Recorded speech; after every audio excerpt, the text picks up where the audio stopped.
Hello guys! Welcome back to my channel. So ayan, nagluto ako ngayon ng sinabawang isda. Yung kagabi na nag-fishing kami kagabi. So ayan, tingnan nyo guys. Itong fresh na isda. So sinabawan ko na. So ayan, ilagay ko na yung isda sa sa pinakulo ang tubig. So ayan, antayin na lang natin guys para maluto tong isda. So ayan, at saka may ito mackerel. So ayan, medyo nag-dry siya kasi nilinisan ko na. So ayan, iihaw ko to siya, yung mackerel, at saka magluto kami ng kinilaw. So update ako later guys. So ayan, ito na yung sabaw natin guys. Yan, kunti-kunti na lang maluto na ang ating tinulang isda. So ayan, ang ganda na ng kulay.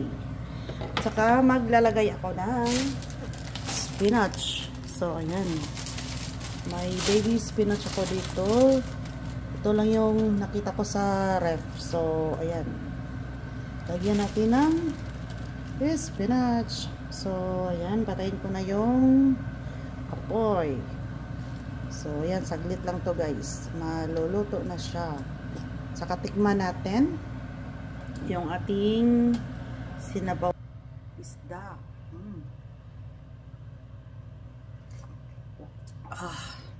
Iba talaga guys yung lasa ng fresh na isda. So ayan.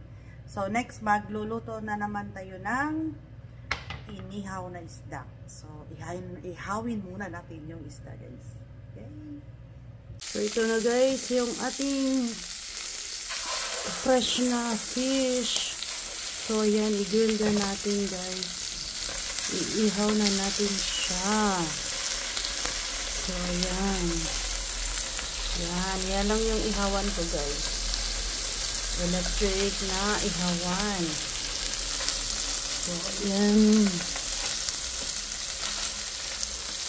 Guys, antayin lang natin hanggat maluto yung ating fish. Na fresh na fish, mackerel na fish to siya guys. So ayan.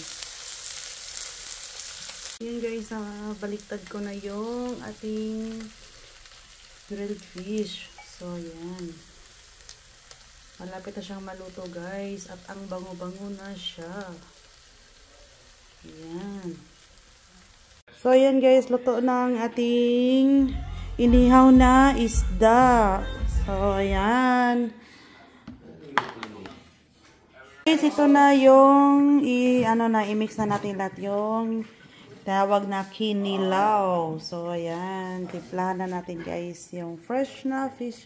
Para siyang tawag fresh sa salad. Salad na fish. Kasi fresh siya, tapos gawing kinilaw. So ayan, timpla na, mix na natin lahat yung mga sahog guys. So ayan, nag-abang na sila guys. So ng pagkain. So ayan, abang na sila. So ayan, mix na, timplahan na natin. So konting salt lang at saka black pepper. So that's it lang na. Yes.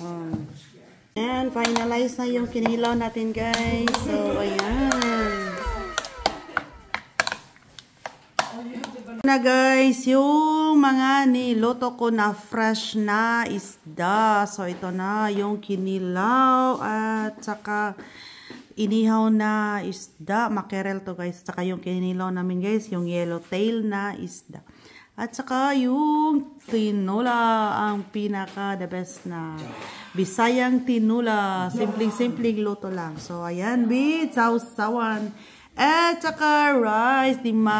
Hindi kompleto pag walang rice. So ayan, enjoy eating guys. Yan. Thanks for watching. Don't forget to like and subscribe. See you next vlog, guys.